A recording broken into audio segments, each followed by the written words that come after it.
चुड़ैल और बच्चे।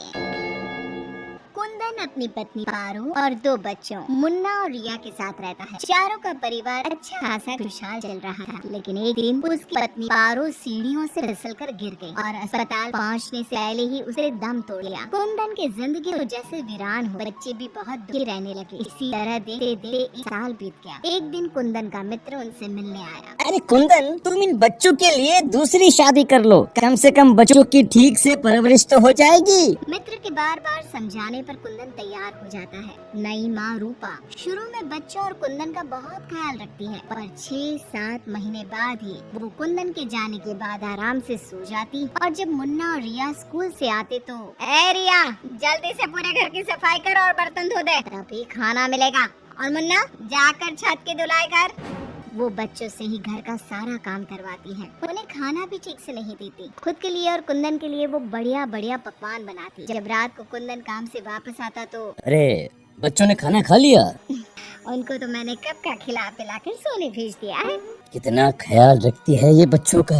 एक दिन जब रूपा सो रही थी, मुन्ना देखता है कि रसोई की अलमारी में मिठाई रखी है, लेकिन वो वहाँ तक पहुँच नहीं पाता। तो वो अपनी बहन को बुलाकर लाता है। मैं घोड़ा बन जाता हूँ, तुम मेरे ऊपर चढ़कर वो मिठाई उतार दो। उन्होंने मिठाई उतारी और खा ली। अचानक मिठाई का डिब्बा रिया के हाथ से नीचे गिर जाता है और बिखर जाता है। आवाज सुनकर रूपा भागते हुए आती है। उसने आओ देखा न ताव और दोनों की खूब पिटाई करती। जब देखो तो भूखे ही रहते हैं ये बच्चे, न जाने इनका पेट है कि कुआं। बच्चे खूब देर तक रोते रहते हैं, लेकिन फिर आपस में ही बातें और मजाक करके एक दूसरे का मन बहलाने लगते हैं। रिया, जब मैं बड़ा हो जाऊंगा ना तो एक मिठाई की दुकान खोल लूंगा। पहले हम लोग खूब सारी मिठाइयाँ खाएंगे और फिर बेचेंगे। मुन्ना, मेरी तो शादी हो जाएगी, तुम अकेले ही सारी मिठाइयाँ खाओगे ना? अरे अरे, तब तक तो मेरी भी शादी हो जाएगी। कुंदन जब घर आता है तब उसकी माँ बच्चों की खूब शिकायत करती है। अरे बच्चों, तुम्हारी माँ तुम्हारा कितना ध्यान रखती है, आखिर क्या कमी है तुम दोनों को?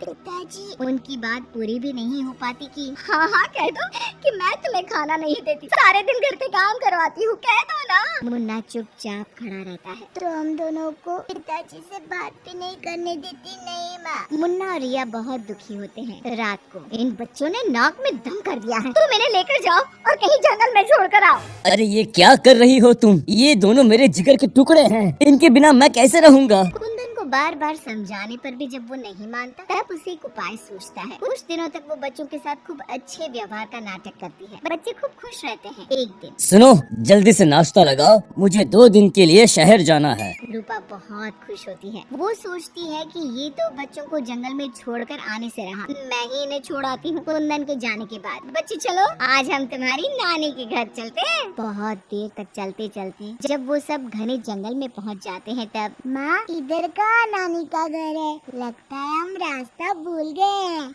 अच्छा, तुम लोग यहीं रुको, मैं रास्ता पूछकर थोड़ी देर में आती हूँ। हाँ, ये कहकर रूपा उन्हें वहीं छोड़कर चली जाती है। बहुत देर हो जाती है और रूपा वापस नहीं आती तो माँ कब आएगी भैया? इस तरह सुबह से शाम हो जाती है। जहाँ एक तरफ बच्चे जंगल में अपनी माँ का इंतजार कर रहे होते हैं, वहीं दूसरी तरफ रूपा घर में आराम से बैठी थी। इसी तरह 2 दिन बीत जाते हैं और 2 दिन बाद कुंदन जब घर वापस आता है तो बच्चे कहाँ हैं? मैं उन्हें जंगल में छोड़ आई। ये तुमने क्या किया रूपा? बच्चे बेचारे जंगल में अकेले कहाँ भटक रहे होंगे? क्या किया तुमने ये?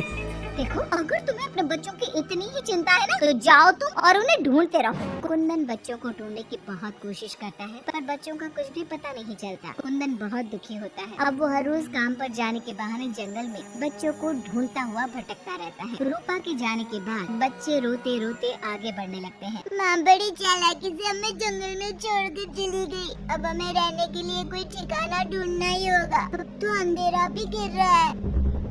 आगे जाते ही उनको एक झोपड़ी दिखती है। बच्चों को थोड़ी आशा बनती है। दोनों भागते भागते वहाँ पहुँचते हैं और झांक कर अंदर देखते हैं तो एक बुढ़िया चरखी पर सूत काट रही थी। उसके शरीर पर सफेद वस्त्र थे। अंदर का माहौल बड़ा डरावना लगता है, पर बच्चों को तो कोई आसरा चाहिए था। वो दोनों दरवाजा खटखटाने लगते हैं। तभी वो बुढ़िया पीछे मुड़ती है। बच्चे जैसे ही उसे देखते हैं, उनके शरीर के अंदर भय से एक अजीब सी सिहरन दौड़ जाती है। माथे पर बड़ी सी लाल बिंदी, आंखें सुर्ख लाल और बाल भी अस्त व्यस्त। जैसे ही उसकी नजर मुन्ना और रिया पर पड़ती है, उसके चेहरे की रौनक बढ़ जाती है। वो बड़ी प्रसन्न होकर कहती है, आओ आओ बच्चों, मैं तुम्हारी दादी जैसी ही तो हूँ, आजा। बच्चों को प्यार से वो घर के अंदर बुलाती है।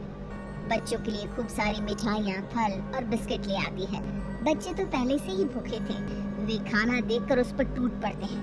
उनका सारा डर भी दूर हो जाता है। वो खाने के बाद तुरंत ही सो जाते हैं। जब सुबह उठते हैं तो बच्चे, हम घर के पीछे वाले बगीचे में चलते हैं। वहाँ बहुत सुंदर फूलों का बगीचा था। मुन्ना और रिया वहीं खेलने लगते हैं। बुढ़िया अंदर चली जाती है। तब तक मुन्ना की नजर एक गिलहरी पर पड़ती है, जो एक कोने में दुबकी हुई थी। मुन्ना उसे प्यार से अपने हाथ में उठा लेता है। तभी गिलहरी इंसानों की आवाज में बोलती है, बच्चों तुम लोग यहाँ से भाग जाओ, ये बुढ़िया एक खतरनाक चुड़ैल है। तुम्हें खिला पिला कर पहले मोटा करेगी, फिर पिंजरे में डाल देगी। सभी बच्चों को ये जादुई छड़ी से पशु पक्षी बनाकर बगीचे में रख देती है। एक एक करके अपनी जादू छड़ी से सबको बेहोश कर देती है और कढ़ाई में तेल गरम करके पकोड़े बनाकर खा जाती है। इसके पास एक आदम कद का पिंजरा है, ये खुद उसकी सफाई करती है। ये कहकर गिलहरी जमीन पर कुछ जाती है। जब दोनों घर में जाते हैं तो देखते हैं कि बुढ़िया पिंजरे की सफाई कर रही थी और उसके मुंह पर खून लगा था। बच्चों को देखते ही अपना मुंह पोंछने लगती है। वो रिया चारों तरफ जादू की छड़ी ढूंढने के लिए नजर दौड़ाने लगती। अचानक उसे जादू की छड़ी दिखाई देती है और वो दोनों लपटकर वो छड़ी उठा लेते हैं। जादुई छड़ी, पिंजरा बंद कर दो। पिंजरा बंद हो जाता है। पिंजरा बंद होते ही वो बुढ़िया एक खतरनाक चुड़ैल बन जाती है और चीखने लगती है। दादी, आज तुम भी पिंजरे में बंद होने का मजा उठा लो ना। दोनों हंसते हैं। दादी दादी, यही वो जादुई छड़ी है ना, जिससे तुम सब बच्चों को चूहा, बिल्ली और गिलहरी बनाती हो। बोलो, तुमको क्या बनना है? मुझे बाहर निकाल, वरना मैं तेरा खून पी जाऊंगी। छड़ी मेरे हवाले कर दे। दादी, पिंजरे में कुछ खाने को दो। ये लो, तब तक आम की गुठलियां चूसो। मैं अभी भी बहुत रस बचा है। दोनों आम की ढेर सारी गुठलियां पिंजरे में फेंक देते हैं। एक बार मैं बाहर आ जाऊँ ना, तुम दोनों के पकोड़े बनाकर चबा जाऊंगी। काली कलकत्ते वाली, तेरा बचन न जाए खाली। जादुई छड़ी, इस चुड़ैल को मछली बना दो। जादुई छड़ी, एक बड़े से कढ़ाई में तेल गरम कर दो। जादुई छड़ी चुड़ैल को मछली बना देती है। दोनों उसे उठाकर एक बाल्टी में डाल देते हैं। कढ़ाई में तेल गरम हो रहा होता है। मुन्ना और रिया दौड़कर बगीचे में जाते हैं। वहाँ बहुत सारे जानवर और पक्षी होते हैं। जादुई छड़ी, इन सारे लोगों को इनके असली रूप में बदल दो। सभी सारे जानवर और पक्षी बच्चों में बदल जाते हैं। सब कमरे में आ जाते हैं। हमें इस चुड़ैल ने बहुत तड़पाया है, चलो आज इसको मजा चखाते हैं। जादुई छड़ी, इस चुड़ैल को पिंजरे में डालकर फिर चुड़ैल बना दो। पिंजरे में कैद होकर चुड़ैल फिर चिल्लाने लगती है, ये सारे के सारे शैतान कैसे यहाँ आ गए? जैसे तुम पिंजरे में बंद हो गई, वैसे ही हम सब भी यहाँ आ गए।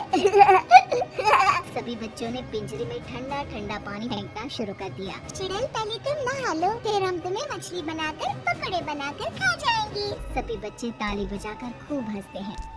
बच्चों, मुझे माफ कर दो, मैं कभी ऐसा नहीं करूंगी। एक बार मुझे पिंजरे से निकाल दो। दोस्तों, क्या हमें इस चुड़ैल की चिकनी चुपड़ी बातों में आना चाहिए?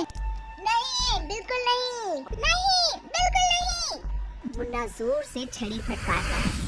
जादुई छड़ी, इस चुड़ैल को मछली बनाकर कढ़ाई में डाल दो। मछली की कढ़ाई में गिरते ही बहुत तेज आवाज होती है, जैसे कहीं बिजली चमकी हो। सभी बच्चे डरकर एक दूसरे से चिपक जाते। मछली का आकार बहुत बड़ी सी चुड़ैल का हो जाता है। वो बार बार कढ़ाई से निकलने की कोशिश करी है। सभी बच्चे मिलकर उसे फिर कढ़ाई में ढेरते हैं। अंत में वो गरम तेल जलकर मर जाती है। सब बच्चे खुश होकर तालियां बजाने लगते हैं। मुन्ना जादू की छड़ी की सहायता से सभी बच्चों के साथ शहर आ जाता है। जब वे अपने घर पहुंचते हैं तब पिताजी, हम आ गए। कुंदन उनकी आवाज सुनते ही भागता हुआ आता है। बच्चों को देखकर उसकी आंखों से झरझर आंसू गिरने लगते हैं। पिताजी, आप रोइए मत, अब हमारे दुख के दिन खत्म हो गए हैं। मुन्ना कुंदन को सारी बात बताता है। जादुई छड़ी पाकर उनके सारे कष्ट खत्म हो जाते हैं। अब तो नई माँ भी उनको प्यार करने लगती है।